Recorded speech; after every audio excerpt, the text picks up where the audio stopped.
And as our stage crew gets set up, let's get set up for the service this morning, I wanted to lift up a couple of announcements about this.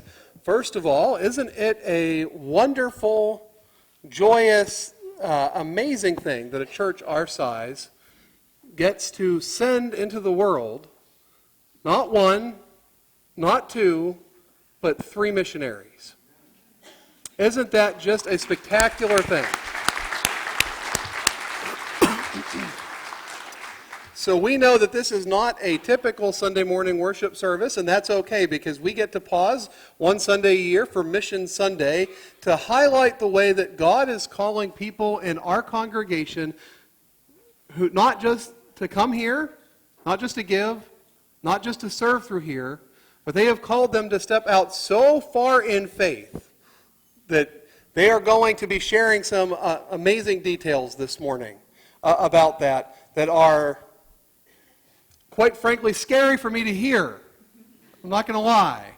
I'm glad that God called me to be a pastor here and not a missionary somewhere else. But to each who has been called and responded, we give thanks to God. And we give thanks to God for the way that this congregation gets to be that sending and equipping and supporting group back home, because missions is so important to us here. Now, the other thing I would say about this is that after this service, over outside the fellowship hall, there is going to be a sign-up table if you would like to participate in the Living Water Walk, where you can register. And I'm sure Nick and Heidi are going to be there to answer some of your questions as well, because I guarantee you after this morning, I forgot my questions over here. I guarantee you after this morning you're not going to have all your questions answered. In fact, you may not have any questions right now, and when you're done with this, you might have 1 million of them. Okay? So that's all fair game this morning, and we're going to start by having this congregation listen to some of this story that maybe you've heard it in pieces but presented as a whole today. So Nick and Heidi, here's my question. I've given you that long introduction, time to set everything up. But what I'd really like to know is what on earth made you want to be full-time missionaries in Africa? That's a good question. So I always I want to start out by saying there are so many different ways to do missions. There's short-term missions, long-term missions, missions right here in our church, missions in our neighborhood, and missions across the world. God put it on our hearts to reach the least reached people groups. What that means is it's people that have never heard the name Jesus, or maybe they've just heard the name, but they have no idea all the power and the grace and the love that goes along with that. So when we served over in Kenya in the bush with a tribe for a few years, Nick was a part of a Bible study, and his first question was, "Tell me what you know about Jesus." And all they knew was the name Jesus. That's our heart for missions, the least reached people groups, the people that don't know about Jesus' power and forgiveness and love. Our very first mission trip we went on was to Guatemala. We were engaged in many short-term mission trips, and God really called us to start doing this full-time. Nick and I had other plans. At this point, Nick and I were supposed to be to be retired and in our retirement home, and we were doing very well, and God just kind of giggled and said, "I don't think so. I've got a different plan for you." So we had a house, and we sold everything. We sold our house, our cars, all of our belongings, so that we had really no attachments here in the United States, and we could do what God was calling us to go to see our tribe in Kenya, Africa, the Samburu. So really it's the least reached people groups that really drove this to wanting them to hear the name of Jesus and experience that love and compassion. I resonate with that story a little bit. We've done that before and picked up and moved. But we just moved from Pittsburgh to Florida. I can't say it was a real hardship doing that. So what makes you, what draws you, what about God's call makes you believe that it's to take you overseas? Well, I think for us, a lot of it was just seeing that need, that physical need. Heidi is a medical assistant. She's got a bachelor's degree in medicine, and then I'm a civil engineer. So we saw where God had gifted us in ways that we could help with some of that physical need that they have.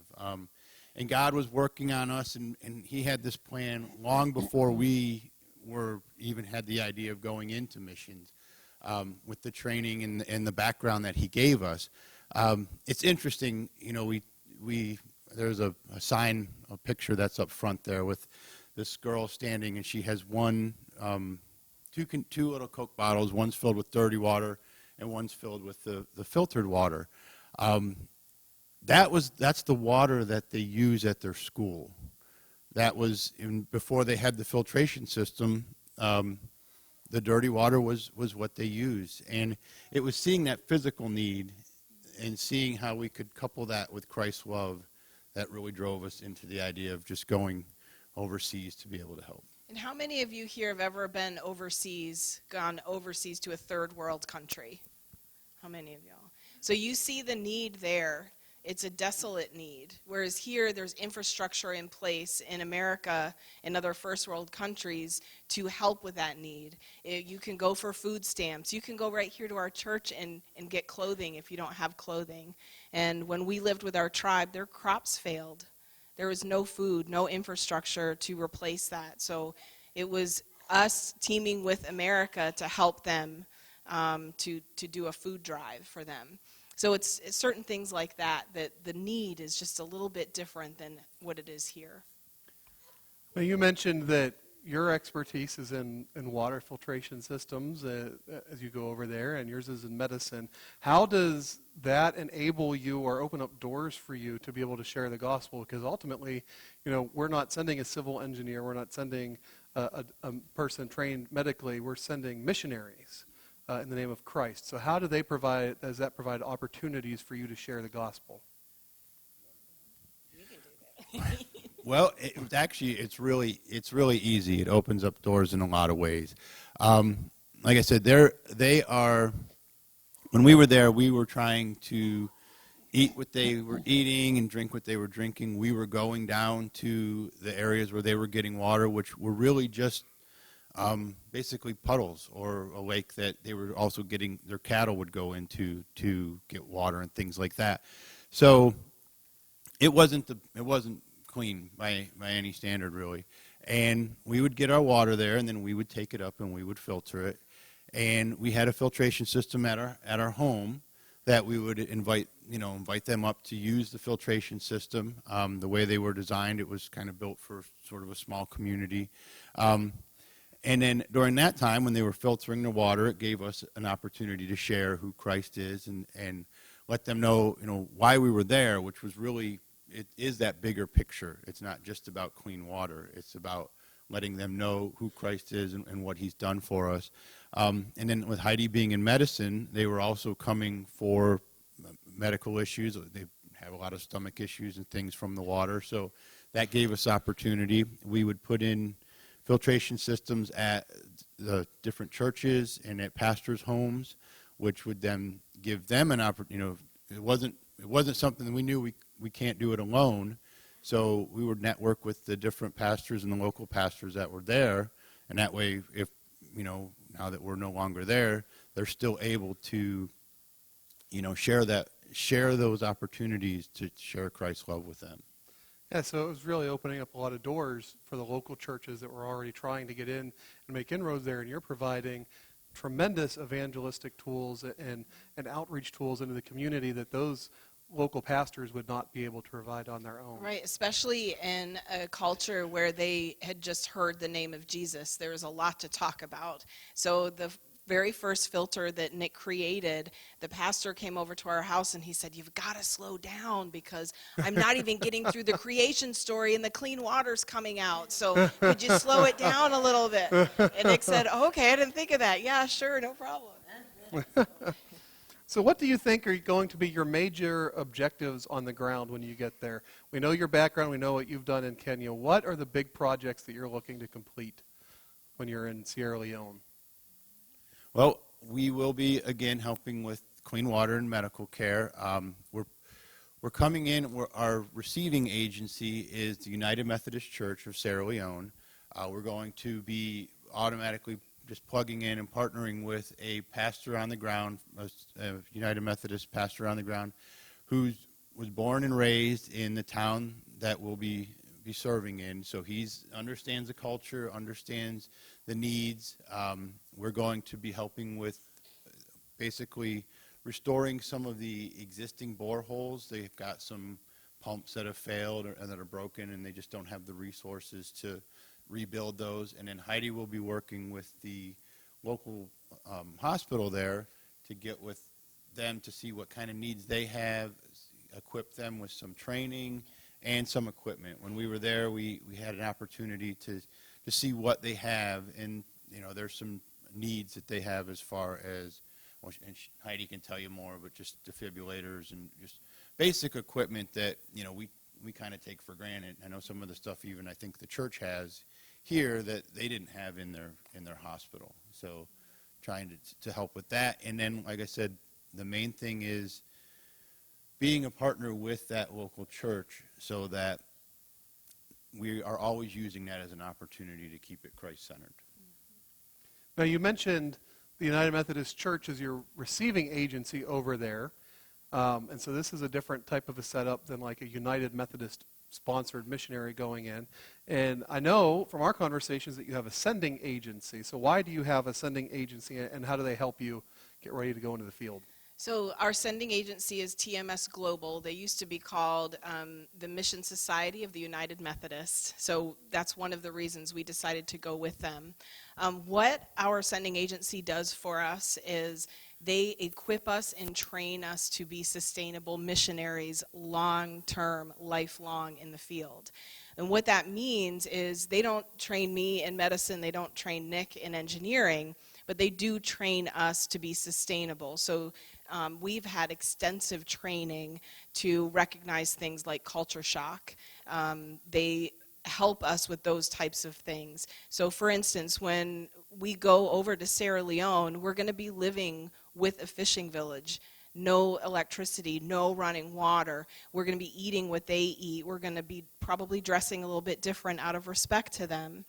And with that, that's what our sending agency has ingrained in us. Go as a learner, learn the language, learn what they eat, learn how they are worshiping, so that then you can lead them to Christ.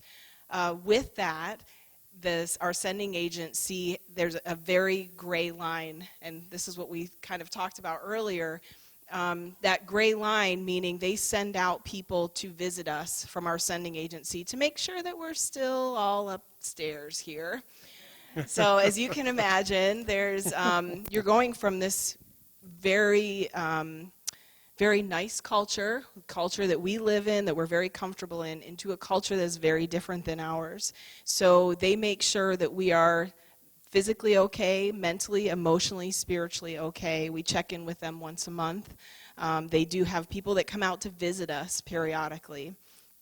They also teach us how to learn any language in the world. We've gone to training to learn how to learn a language. So when we were serving with our tribe in Kenya, we had to learn 2 languages. We had to learn Kiswahili and then our tribal language, which was Samburu, which was unwritten. So they teach you how to communicate with the people. These are things that obviously Nick and I don't learn in our professions, but we know what to do in our own professions, just not how to be sustainable as a missionary. So again, I just want to preface this with, however, there are hundreds of ways to do missions. This is just how Nick and I feel comfortable doing missions. We feel comfortable going to the unreached people groups, to these very desolate places to the ends of the earth. And for that reason, that's why we need a sending agency to help us be sustainable for 5 years. So you have a receiving agency and you have a sending agency, and both of them have been involved with the United Methodist Church, but I made the statement earlier that you're not necessarily United Methodist Church missionaries. So doesn't the church just pay for you to be missionaries?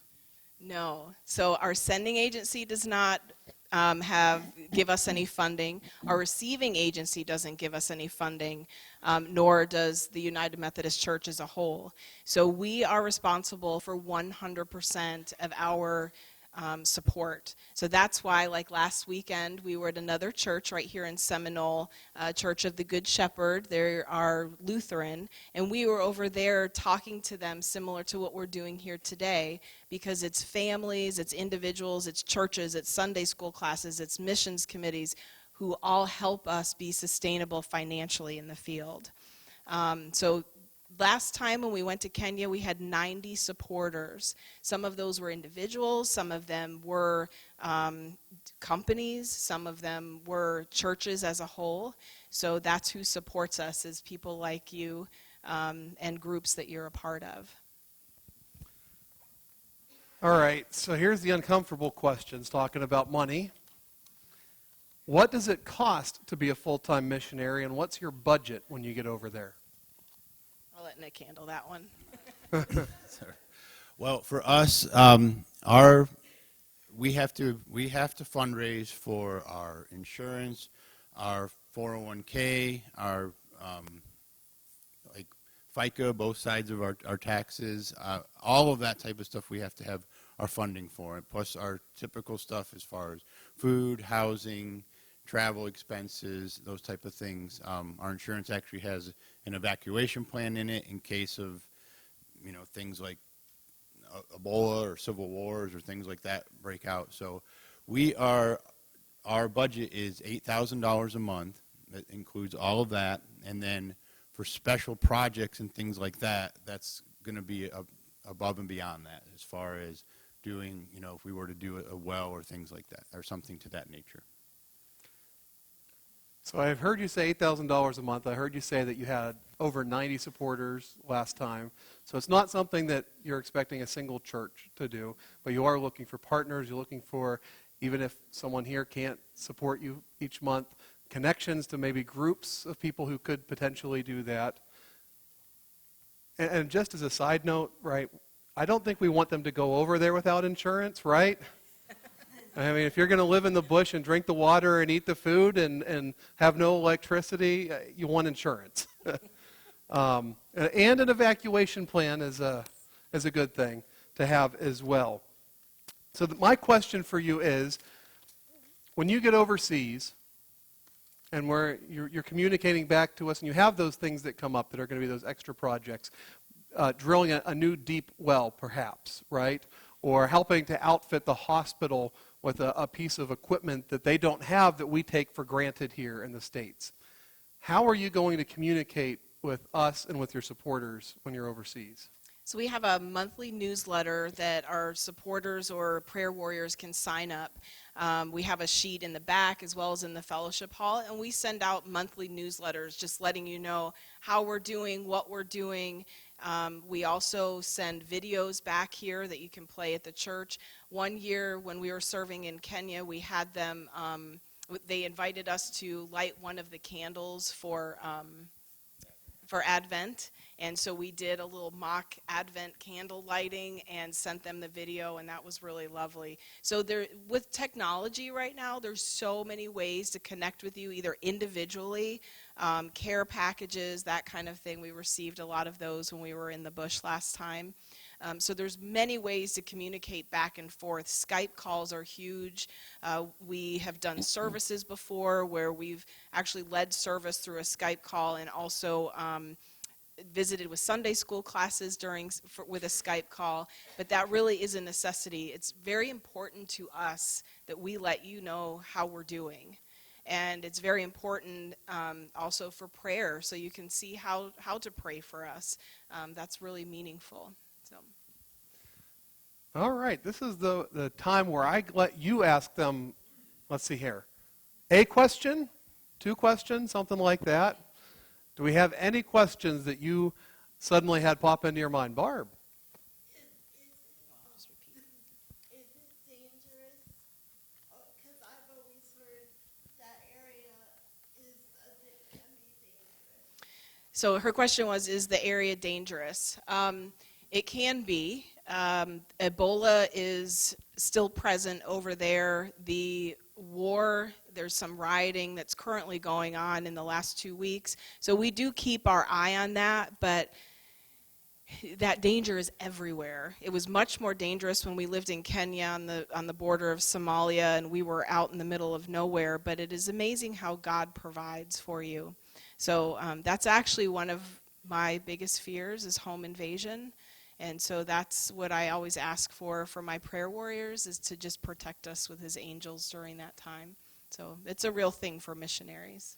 I saw another hand back here. Yes.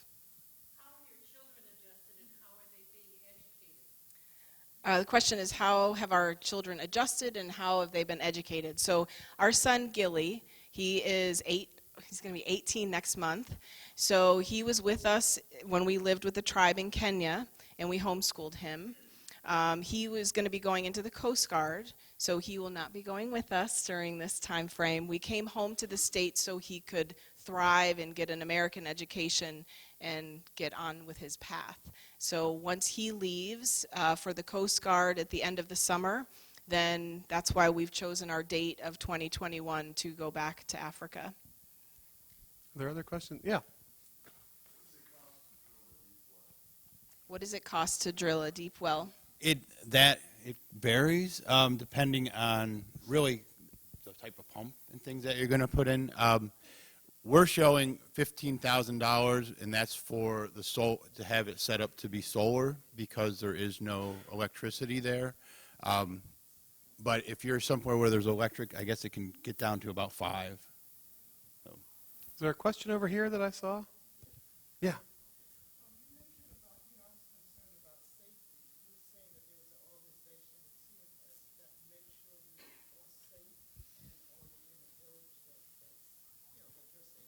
Okay, yeah, so she's also asking about safety and asking how our sending agency, TMS Global, helps with that. We are the only TMS Global missionaries that will be serving in Sierra Leone. The closest next missionary is in Liberia. The only thing that our sending agency helps us with along those lines is our evacuation plan, our emergency evacuation. So although they come out and see us, they don't provide any of that structure. Like they don't have planes or anything like that. This is all through other mission agencies that if we did need to come out of the field emergent, then they would assign like a plane from another mission agency to come and get us out of the field. Does that answer? Yeah, they really help to establish like the network, because it's definitely not, it's not something that we can do by ourselves. I mean, we need the church and everyone to kind of come together, the congregation, and our sending agency and our receiving agency to be able to do this. It's a lot of different pieces. All right, 2 more questions. I have one over here and one over here. So, Benet?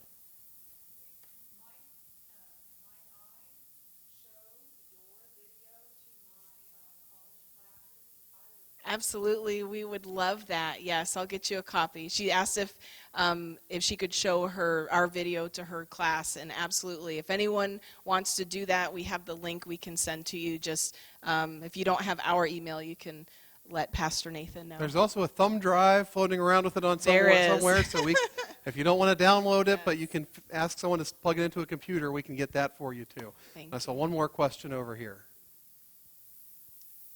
Is there no question over here? Yeah, that was the question. No, behind you, Riki, sorry. I'm sorry. Go ahead. That's a good question. Now, the Methodist Church is actually very strong in Sierra Leone. I'm not going to really answer your question right now. I apologize for that, but I am going to tell you an interesting story. Where we'll be going is an area where the American United Methodist Church first landed. Okay, back in the 1800s. Yes, and what makes that interesting is when Freetown became developed, that became the main hub, and the church stopped coming in through the town of Banff and started coming in through Freetown. Then during the Civil War, the town got basically destroyed.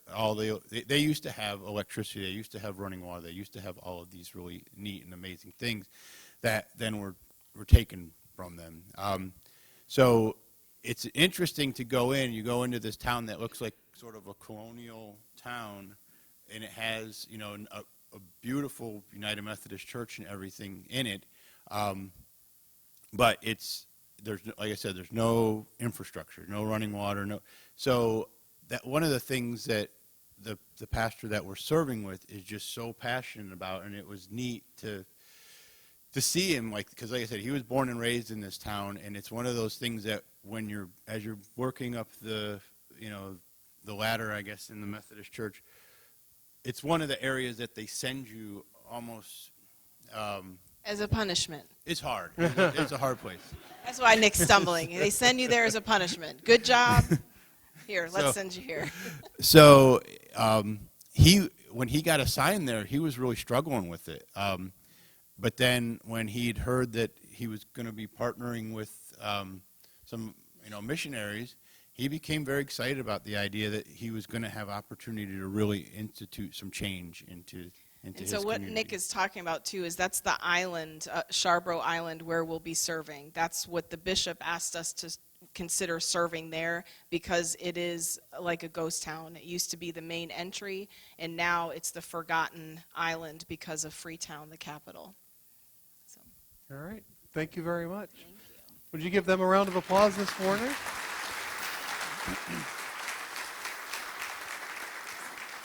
And I am certain you all have more questions, and you can see them at Coffee Fellowship right after the service. At this time, I'm